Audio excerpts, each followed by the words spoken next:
So, good day everyone, and welcome to the first episode of The Other Side of the Coin. I am your host, El Tipo, and today we are gonna talk about a very controversial issue. One of those issues that will keep you thinking outside the box. Today we're gonna talk about a game that was unfairly misunderstood in his time and that has one of the worst endings in video game history. We're gonna talk about Yume Koyo. I'm sorry. We're gonna talk about Super Mario Bros. 2. Yeah, the other game.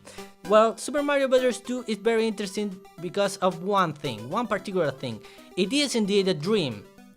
And I know what you're thinking. I already know that, you dumbass. But no. Being a dream gives us the perfect opportunity to go inside the psyches of our favorite hero. Yes, being a dream gives us the opportunity of explore the mind of Mario.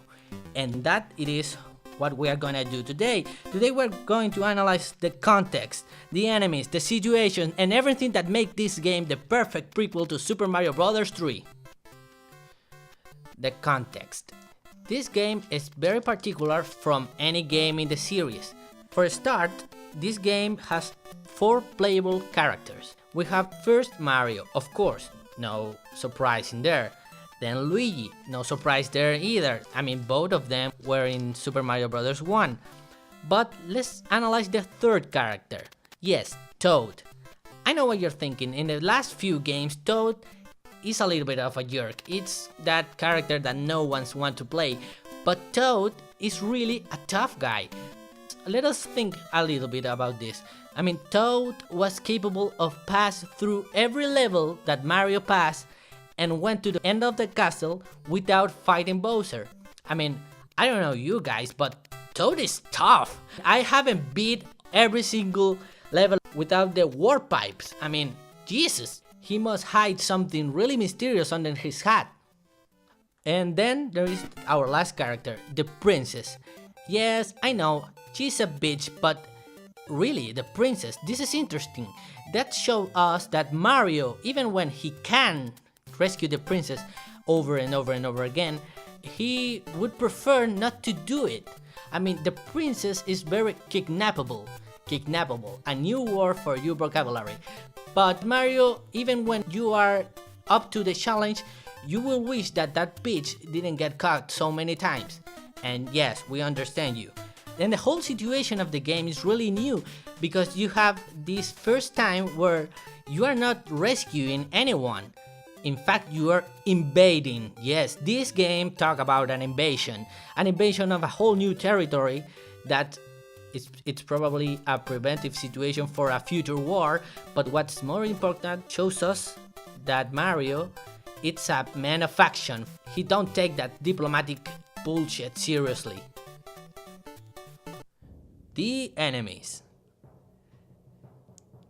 To talk about how the enemies of Mario affect the psyches of our hero, we went right to the source and talked with the main teachers in the University of Dreams in Ukraine to discover what is inside Mario's psyches. And as some of you may know, dreams can have a meaning according to some crazy people that read cards in the park.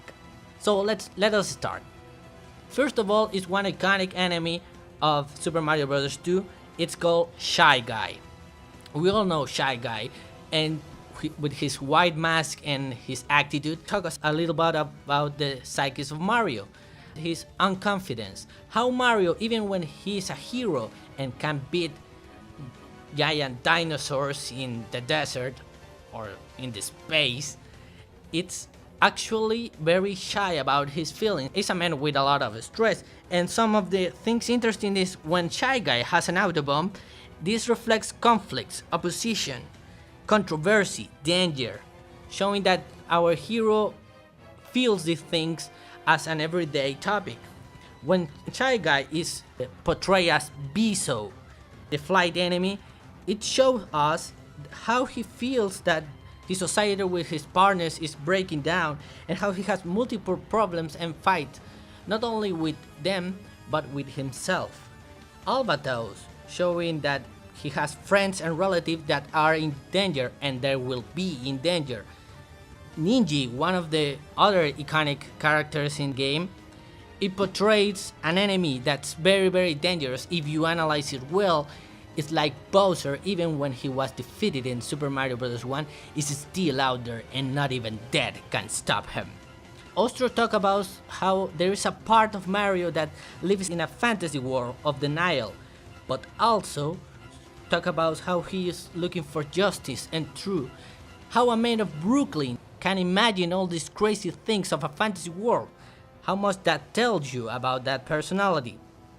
Pidgeot, the black raven in the magic carpet, that talk us about a possibility that in the future you could lose a relative in the winter, because the winter is coming. Well, I missed the point, okay?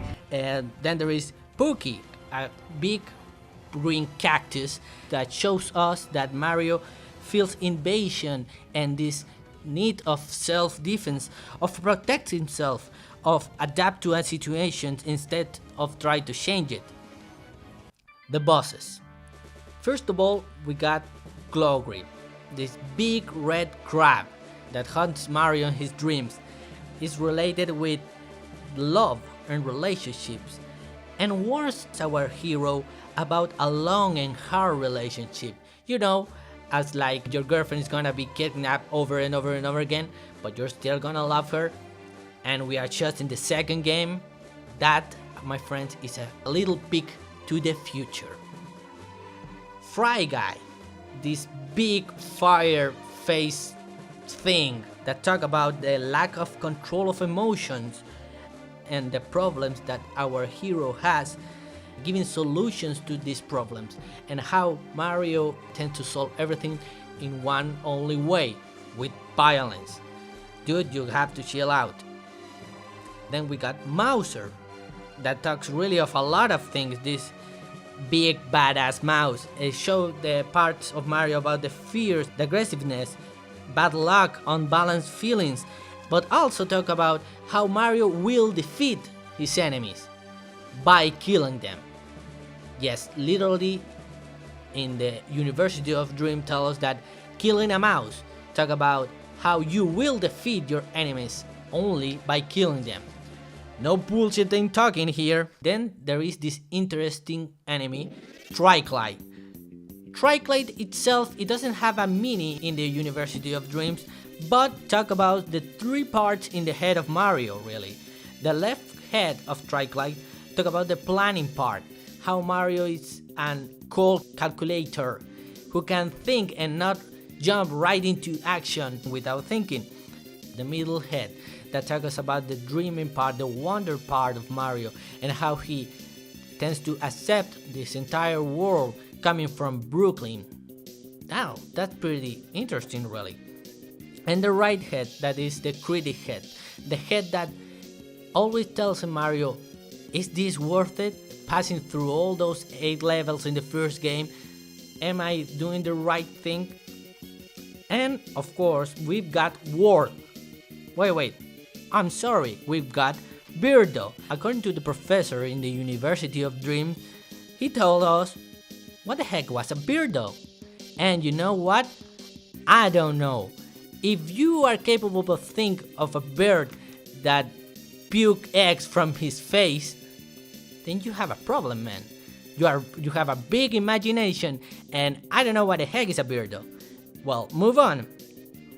Ward, the big king frog, the last boss in the game, talk us about one of the big issues that has Mario, how Mario has a total disregard for his own health, but also has this great potential to adapt to unexpected changes, do you got it? Changes!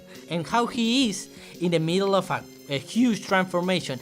And let's be honest, passing from Super Mario Bros. 2 to Super Mario Bros. 3 is a huge change and a huge transformation, and that is what it's all about. It's remarkable how in this game Mario is fighting against all his own fears, his own desires to be prepared for a new and hard future, as portrayed in Super Mario Bros. 3. So how much that tells you about your hero? How much That tells about a person who has all these troubles, but even with them, he is prepared to defeat the world and save the loved one. That, my friend, that is a true hero. So there you have it. I'm El Tipo 4, the other side of the coin. Hope to see you soon.